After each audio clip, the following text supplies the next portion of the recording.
Hi నమస్తే. నేను మీ journalist రెహమాన్ని. Andhra Pradesh నుంచి త్వరలో రాజ్యసభ స్థానాలు భర్తీ చేయాల్సినటువంటి ఆవశ్యకత ఉంది. దీనికి సంబంధించి ఇప్పటికే తెలుగుదేశం పార్టీ బీజేపీకి ఒక్క సీటు కూడా ఇచ్చేది లేదని చెప్పి తేల్చి చెప్పింది. సో మరి అటువంటప్పుడు ఆ 4 స్థానాలు ఎవరికి భర్తీ చేయనున్నారు, ఎవరికి ఇవ్వనున్నారు అనేది ఒక చర్చ నడుస్తుంది. ఆ 4 స్థానాల్లో గతంలో అయితే ఒకటి బీజేపీకి, ఒక జనసేనకు, మిగిలిన 2 టీడీపీకి అని చెప్పి ఒక వాదన అయితే బయటకు వచ్చినటువంటి పరిస్థితి. కానీ ఇటీవల చంద్రబాబు నాయుడు బీజేపీకి ఒక్క సీటు కూడా ఇచ్చేది లేదు, ఆశావాహులు ఇక్కడే పోటీ ఎక్కువగా ఉందని చెప్పిన నేపథ్యంలో, బీజేపీకి తేల్చి చెప్పిన నేపథ్యంలో ఇక 4 స్థానాలు తెలుగుదేశం పార్టీకే ఉంటాయి, లేదా ఒక స్థానం జనసేనకు కేటాయించవచ్చు అనే వాదన ఉంది. మరి జనసేనకు ఒక స్థానం కేటాయిస్తే ఆ ఒక స్థానం జనసేన పార్టీ నుంచి ఎవరు కేటాయిస్తారన్నదే ప్రధానమైనటువంటి ఒక ప్రశ్న. చాలా కాలంగా లింగమనేని రమేష్ పేరు వినిపిస్తుంది. లింగమనేని రమేష్ పేరు ఎందుకు వినిపిస్తుందంటే, లింగమనేని రమేష్ అటు పవన్ కళ్యాణ్కు, ఇటు చంద్రబాబు నాయుడుకి ఇద్దరికీ సన్నిహితంగా ఉండే వ్యక్తి కావడంతో ఖచ్చితంగా జనసేనకు కేటాయించే ఒక్క రాజ్యసభ స్థానాన్ని లింగమనేని రమేష్కు కేటాయించవచ్చనే వార్త ఇప్పటి వరకు వినిపించింది. కానీ ఇకపై ఆ సమీకరణాలు కూడా, ఆ లెక్క కూడా మారనుందని చెప్పి ఖచ్చితంగా తెలుస్తోంది.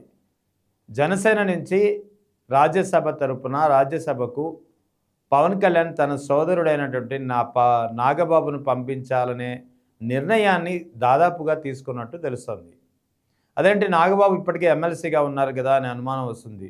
వాస్తవానికి నాగబాబుకు ఎమ్మెల్సీ పదవి ఇచ్చింది మంత్రి పదవిలో తీసుకునే ఆలోచనతో. ఎందుకంటే గతంలో ఒక కూటమి ప్రభుత్వం ఏర్పడిన తర్వాత, వాస్తవానికి గతంలో ఎన్నికలప్పుడు 2024 ఎన్నికలప్పుడు ఆయన అనకాపల్లి నుంచి పోటీ చేయాలనుకున్నారు. కానీ సమీకరణాల దృష్ట్యా ఆ స్థానం నాగబాబుకు కేటాయించలేకపోవడంతో కూటమి ప్రభుత్వం ఏర్పడిన తర్వాత క్యాబినెట్ పదవిలో తీసుకుంటాము, నాగబాబుకు క్యాబినెట్ పదవి ఇస్తామని అటు చంద్రబాబు నాయుడు, ఇటు పవన్ కళ్యాణ్ ఇద్దరూ ఒక వేదిక సాక్షిగా చెప్పినటువంటి పరిస్థితి. సో ఆ తర్వాత కూటమి ప్రభుత్వం వచ్చిన తర్వాత ఆలస్యమైంది. మొత్తానికి అతన్ని ఎమ్మెల్సీగా అయితే తీసుకున్నారు. కానీ మంత్రి పదవిగా క్యాబినెట్లో తీసుకునే విషయం వచ్చేసరికి అక్కడ సమీకరణాలు, కుల సమీకరణాలు అడ్డొచ్చాయి. ఎందుకంటే జనసేన తరపున ఇప్పటికే 3 మంత్రులు ఉన్నారు.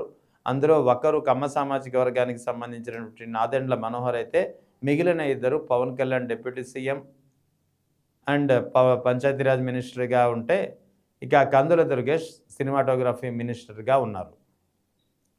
సో ఈ సినిమాటోగ్రఫీ మినిస్టర్గా ఉన్నటువంటి కందుల దుర్గేష్ లేదా పవన్ కళ్యాణ్ ఇద్దరు కాపు సామాజిక వర్గానికి చెందినటువంటి వ్యక్తులు కావడంతో ఇప్పుడు నాగబాబును కూడా క్యాబినెట్లో తీసుకుంటే అదే సామాజిక వర్గం నుంచి 3 మంత్రులు అయ్యే పరిస్థితి, అది కూడా ఒకే పార్టీ తరఫున.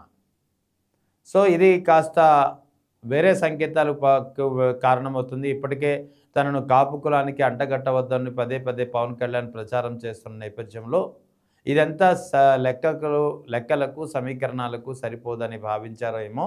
మొత్తానికి పవన్ కళ్యాణే నాగబాబును క్యాబినెట్లో తీసుకోకూడదని చెప్పి నిర్ణయించుకున్నారు. దాంతో నాగబాబు ఆశలు కాస్త అడియాసలు అయిపోయాయి. నాగబాబును మంత్రి పదవిగా చూడాలనుకున్నటువంటి నాగబాబు అభిమానులకు కూడా ఒక నిరాశ ఎదురైంది.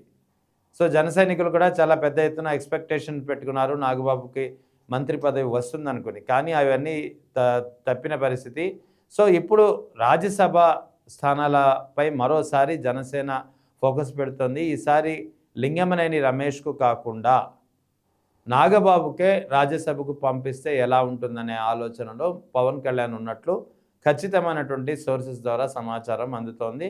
లింగమనేని రమేష్ను కాదని నాగబాబుకు పట్టం కడితే ఖచ్చితంగా అది జన సైనికుల్లో ఒక జోష్ నింపేందుకు కారణమవుతుంది. మరోవైపు పార్టీ ఎదుగుదలకు అటు ఢిల్లీ స్థాయిలో కూడా పార్టీకి సంబంధించి ఏదైనా సహాయం అవుతుంది, ఉపయోగపడుతుంది అనేది పవన్ కళ్యాణ్ ఆలోచనగా ఉన్నదనేది సమాచారం. సో ఈ నేపథ్యంలోనే నాగబాబుకు ఎమ్మెల్సీ పదవికి రాజీనామా చేయించి ఈ ఖాళీ అవుతున్నటువంటి 4 స్థానాల్లో ఒక స్థానం ఖచ్చితంగా జనసేన కోరుతుంది, డిమాండ్ చేస్తుంది. జనసేనకి ఇచ్చే అవకాశాలు కూడా ఉన్నాయి. ఎందుకంటే గత ఏడాది 2 రాజ్యసభ స్థానాలు ఖాళీ అయినప్పుడు ఒకటి కూడా జనసేనకి ఇవ్వలేదు. ఒకటి తెలుగుదేశం పార్టీ, ఒకటి బీజేపీకి కేటాయించినటువంటి పరిస్థితి.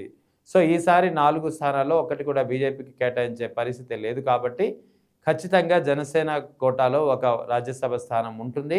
ఆ రాజ్యసభ స్థానాన్ని ఇప్పటి వరకు అయితే లింగమనేని రమేష్ పేరు వినిపించింది. కానీ పవన్ కళ్యాణ్ కొత్తగా ఆలోచిస్తున్నారు. నాగబాబును ఎమ్మెల్సీ పదవికి రాజీనామా చేయించి తమకు కేటాయించే తమ పార్టీకి కేటాయించే ఒక్క రాజ్యసభ స్థానానికి నాగబాబును పంపించాలనేది, నాగబాబును పెద్దల సభకు పంపిస్తే అటు పార్టీకి తనకు ఉపయోగకంగా ఉంటుంది, ఢిల్లీ స్థాయిలో నమ్మకమైన వ్యక్తి ఉంటాడు అనేది పవన్ కళ్యాణ్ ఆలోచనగా ఉన్నట్టు తెలుస్తుంది. అందుకే ఇప్పుడు రాజ్యసభ స్థానాలకు సంబంధించి సమీకరణలు, లెక్కలు మరోసారి మారనున్నాయి.